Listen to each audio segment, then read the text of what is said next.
All hell is breaking loose right now in the Middle East. Sirens screaming across cities, Iranian missiles lighting up the skies over U.S. embassies and bases, airports shutting down amid explosions, and Donald Trump's so-called decisive invasion of Iran turning into a complete catastrophe that's stranding thousands of Americans with no escape plan, forcing the State Department to issue desperate evacuation orders that basically say, "Fend for yourselves." Stick around as we unpack this unfolding disaster step by step, with fresh reports of attacks in Riyadh, air raids in Bahrain and Dubai, shocking quotes from Trump himself admitting that's just part of war, while our troops die and civilians panic, and insider clips that will leave you questioning how this administration could let it get this bad. Because by the end of this video you'll see why this could drag on for months, spiking oil prices, risking more lives, and potentially reshaping the world. Don't click away, hit that play button all the way through for the full explosive truth that your watch time will thank you for. Folks, the Trump regime has just dropped urgent evacuation orders for Americans scattered across the Middle East. But instead of laying out a real rescue strategy with emergency airlifts, military escorts, or even basic helplines, the State Department posts this cold, heartless message: "Depart now via commercial means due to serious safety risks," then lists every major Middle East country from Bahrain and Kuwait to Qatar, Saudi Arabia, the UAE, Jordan, Iraq, and more. Get out now via commercial means, they say, as if that's possible when the very airports are under relentless Iranian missile and drone attacks, runways cratered, flights canceled, and the skies filled with threats that everyone warned about if the U.S. dove headfirst into this invasion. Now, the Trump regime has systematically gutted the State Department over the years, slashing budgets by nearly half, firing experienced diplomats, and leaving it a shell of its former self. So there's literally no one left with the capacity to physically help these abandoned American citizens trapped in the crossfire. The Trump regime just left our people stranded there with no viable way out, casually instructing them to leave via commercial means when those commercial options are being bombed to bits by Iran, exactly as Iran and international experts predicted would happen if the U.S. engaged in this reckless invasion. The Assistant Secretary of State, who apparently runs hair salons on the side, that's one of the quirky reasons some speculate she was picked for the job, echoes Rubio and the State Department's plea for Americans to depart now from the countries listed below, insisting they take commercial planes as if that's a realistic option in a full-blown war engulfing the whole Middle East. We've got multiple American service members already killed, and that number keeps climbing with each new report of strikes on our bases. The count of seriously wounded U.S. soldiers is rising too, with medevacs scrambling under fire, air sirens ringing out in all these countries right now, and Iran deliberately targeting airports, commercial centers, and anywhere with U.S. interests to maximize chaos and pain. As I'm recording this, the alert sounds are blasting in Dubai just moments ago as Iran unleashes another massive ballistic missile assault on Israel, as well as Bahrain, Kuwait, Qatar, Saudi Arabia, and the United Arab Emirates, sources have told Reuters, and we can now confirm this through multiple channels, that there have been multiple explosions heard in Riyadh's diplomatic quarter in the last few minutes following an Iranian drone strike directly against the U.S. Embassy. Indeed, those explosions rocked the area, and the United States Embassy in Riyadh, Saudi Arabia, has been hit hard. Fortunately, it was evacuated in time, and we don't believe there are any casualties at this point. But folks, what a complete and utter disaster, with images showing thick smoke billowing from the burning embassy compound. A stark symbol of how badly this invasion is backfiring. Also, in a fresh release from the Kuwaiti army, the general staff has announced they're now dealing with yet another barrage of Iranian missiles and drones swarming their airspace, air raid sirens piercing the air as defenses scramble to intercept. As I'm speaking, air raid sirens are going off now in Bahrain too, adding to the symphony of panic across the Gulf. With all this mayhem unfolding in real time, missiles flying, embassies smoldering, sirens howling, Donald Trump decides to call News Nation, chatting with Kelly Myers. And here's what he casually drops. She reports, "I just spoke to Donald Trump. He said you'll find out soon what the retaliation will be for the attack on the U.S. Embassy in Riyadh, Saudi Arabia, for the U.S. service members killed." He also told her he doesn't think boots on the ground will be necessary, but when asked if he's worried about other potential attacks on U.S. sites, Trump brushes it off with, "That's just part of war. It's part of war. Whether people like it or not, that's the way it is." And then adds he expects there to be many more deaths and injuries because that's part of war. Now, about an hour or so ago, maybe a little longer, Marco Rubio held a press conference as Secretary of State, and he was grilled on what was so imminent that we had to attack Iran immediately when the mediator, the foreign minister from Oman, revealed there was basically a deal in principle reached between the United States and Iran for Iran to give up all of their uranium enrichment. Why did we believe it was so imminent when everyone was just waiting for some technical details from the International Atomic Energy Agency? Why dive into war right then? And Marco Rubio's response is jaw-dropping. I'm just going to play for you what he said earlier. He claimed it was imminent because Israel told us. Netanyahu informed us they were going to strike Iran. So if Israel struck Iran, we believed Iran would strike us back. Therefore, we had to strike Iran first. This is beyond parody, except this is real life. Do you realize what you're admitting, Marco Rubio? So, it wasn't that we went on the offense because we believed Iran was about to launch an unprovoked attack. It was that if Iran had to defend itself from an invasion or attack by Israel, then they might strike the U.S. in response. Do you realize what you're saying, Rubio? This is what you're confessing out loud, too. I mean, listen to it for yourself, everybody. Play this clip. Absolutely, it was an imminent threat. And the imminent threat was that we knew that if Iran was attacked, and we believed they would be attacked, that they would immediately come after us. And we were not going to sit there and absorb a blow before we responded, because the Department of War assessed that if we did that, if we waited for them to hit us first after they were attacked by someone else, Israel attacked them, they hit us first, and we waited for them to hit us, we would suffer more casualties and more deaths. We went proactively in a defensive way to prevent them from inflicting higher damage. Had we not done so, there would have been hearings on Capitol Hill about how we knew that this was going to happen, and we didn't act preemptively to prevent more casualties and more loss of life. The question that's been asked is, why now? Well, there's two reasons why now. The first is, it was abundantly clear that if Iran came under attack by anyone, the United States or Israel or anyone, they were going to respond and respond against the United States. The orders had been delegated down to the field commanders. It was automatic, and in fact it bore out to be true, because in fact within an hour of the initial attack on the leadership compound, the missile forces in the south and in the north, for that matter, had already been activated to launch.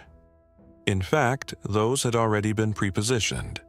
The third is the assessment that was made that if we stood and waited for that attack to come first before we hit them, we would suffer much higher casualties. And so the president made the very wise decision. We knew that there was going to be an Israeli action. We knew that that would precipitate an attack against American forces. And we knew that if we didn't preemptively go after them before they launched those attacks, we would suffer higher casualties and perhaps even higher those killed. And then, just so you see, This is the twisted talking point of these administration demons, and I'm trying to find the right word for them, these demons. MAGA Mike Johnson, the Republican Speaker of the House, piles on saying, "We had to do it, it's common sense. Israel was going to attack first, then they would attack us, so we had to attack first with Israel." What? Here, play this clip to make it sink in. They had to evaluate the threats to the U.S., to our troops, to our installations, to our assets in the region and beyond. And they determined, because of the exquisite intelligence that we had, that if Israel fired upon Iran and took action against Iran to take out the missiles, then they would have immediately retaliated against U.S. personnel and assets. We have troops in harm's way, and we have many Americans in the region, and that was of great concern. And then Donald Trump's ambassador to the United Nations, Mike Walls, goes on state regime media, Fox, and he's like, "We're all in great hands because Melania Trump presided over the United Nations Security Council today, and she talked about a peace plan." I kid you not. They're saying that because Melania took control of the United Nations Security Council, that will lead to long-term peace. What? Here, play this clip. You had the First Lady today, Melania Trump, as the first First Lady presiding over the Security Council, talking about education, that the lack of education that often leads to radicalization and looking over the horizon, and that an educated populace, especially with new technologies, leads to peace. Then, on state regime media, they had people like Dana Perino, who was out there saying, "But could you imagine how bad it would be right now if Kamala was in office? Could you imagine how that's your talking point? Can we imagine how bad it would be if Kamala was in office?" Here's what Perino says. Play this clip. Anything about what they would do to stop it? And I do believe that the whole world might rest a little bit easier knowing that Kamala Harris is not making these negotiations. If you think about the story that we did last week that said that the issue of Gaza really hurt her, right? So, you can imagine that the Hamas caucus would have talked her out of something like this type of action, and that's also what she just displayed on the street corner, or, "I feel like I'm in crazy town." What are these people even saying? Then you have J.D. Vance on state regime media, and he's like, "This is much different than Afghanistan and Iraq, because here we have clearly defined objectives in Iran, and there we didn't." What are the objectives? What are you even talking about? And first, it was uranium enrichment stopping that. Then it was regime change, and now it's not regime change. Just watch what Vance says first. Play this clip. After Iraq and Afghanistan, some people say, "Oh, here we go again." Is that something here you're thinking about? Well, Jesse, if you think back to Afghanistan, 20 years of mission creep, 20 years of not having a clear objective, and 20 years of the United States trying to bring liberal democracy to Afghanistan. Iraq was a little bit shorter, but we were still in that country for nearly a decade with no clear mission, no clear definition. What's so different about this, Jesse, is that the president has clearly defined what he wants to accomplish. And there's just no way, I said this before the conflict started, I'll repeat it again. There's just no way that Donald Trump is going to allow this country to get into a multi-year conflict with no clear end in sight. And no, you and the president care who runs the country now? Or you just kind of sit back, and kind of shape it from the sea and the air? Well, I guess, Jesse, in a perfect world, yeah, we would love it if somebody came to power in Iran who was willing to work with the United States, who was willing to show some respect to the United States, and again, most importantly, made that long-term commitment that Iran cannot have a nuclear weapon. But ultimately, Jesse, whatever happens with the regime in one form or another, it's incidental to the president's primary objective here, which is to make sure the Iranian terrorist regime does not build a nuclear bomb. So, there are a lot of things that could happen with the regime. Obviously, the president and I would prefer that you have a friendly regime in Iran, a stable country, a country that's willing to work with the United States, as opposed to, bomb our soldiers and try to build a nuclear weapon. But fundamentally, so long as we achieve the president's objective to make it clear that Iran can't build the bomb, I think the president will be happy with the outcome. Then, more propaganda from Trump's sycophants like Mark Wayne Mullen play this clip, and the president's well within those 60 and 90 days.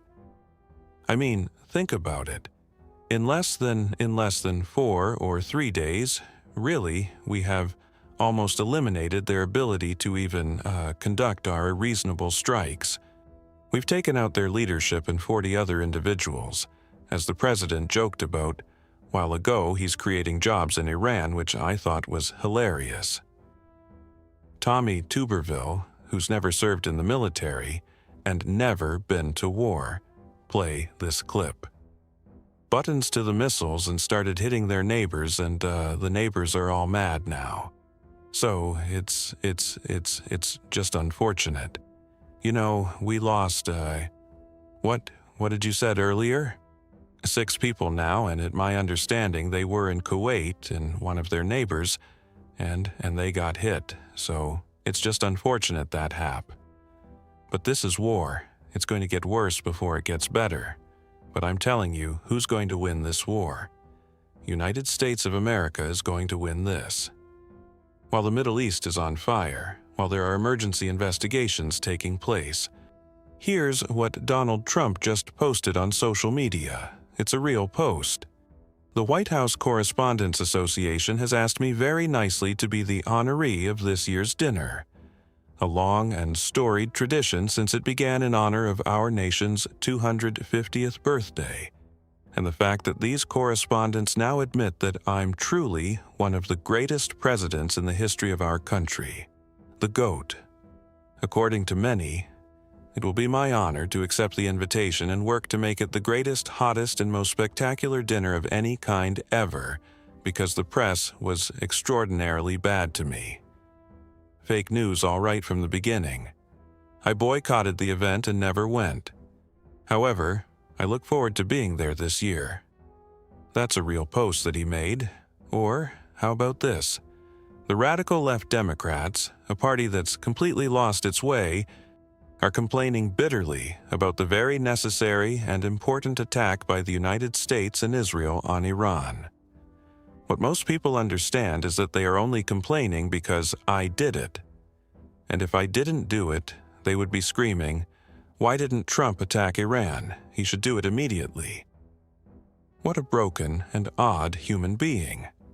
He also posted this moments ago, an article on Richard Nixon not being able to eradicate the deep state, and Trump saying he eradicates the deep state better than Nixon. Trump reposts the following from a guy named Jeffrey Tucker. Fascinating piece appearing in an unlikely venue. Nixon was the victim of a deep state plot so complex and enormous he could not fathom it. Trump is smarter, purging his enemies before they purge him. He's also posting weird messages about 2020 election conspiracies, phony Willis posts. He's posting the Kennedy Center photos. And I just want to share this with you as well so you all know what's going on.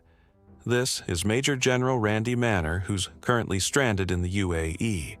Let me just play the clip so you can hear what he says. Play this clip.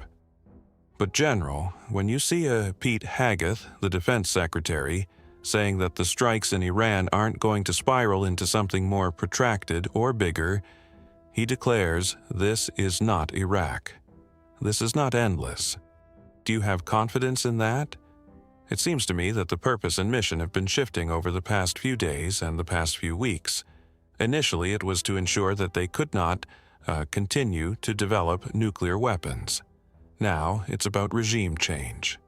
And then there's so many things that are being piled on to the mission list. It almost seems like someone Googled it before the brief to throw everything in the kitchen sink into it. So, It's a little bit disconcerting, and in fact, one of the small things that does matter to tens of thousands of people here, as well as their families. It's a little bit disheartening and a little bit envious to hear that the BBC has announced that the UK government is actually arranging transport for the British citizens to be able to extract them. Whereas here for us as Americans, we feel abandoned. The State Departments, I've talked to 2 embassy personnel, 2 different embassies. They are in survival mode, quite frankly, because, as we know, the administration reduced their budgets by almost 1/2 over the past year. So, this is a difficult situation for people who are not used to being in a combat situation. And that, of course, is quite frankly, probably 99% of the travelers that are here. Have it, folks. Let me know what you think. Hit subscribe. Let's get to 50,000 subscribers, and thanks for watching.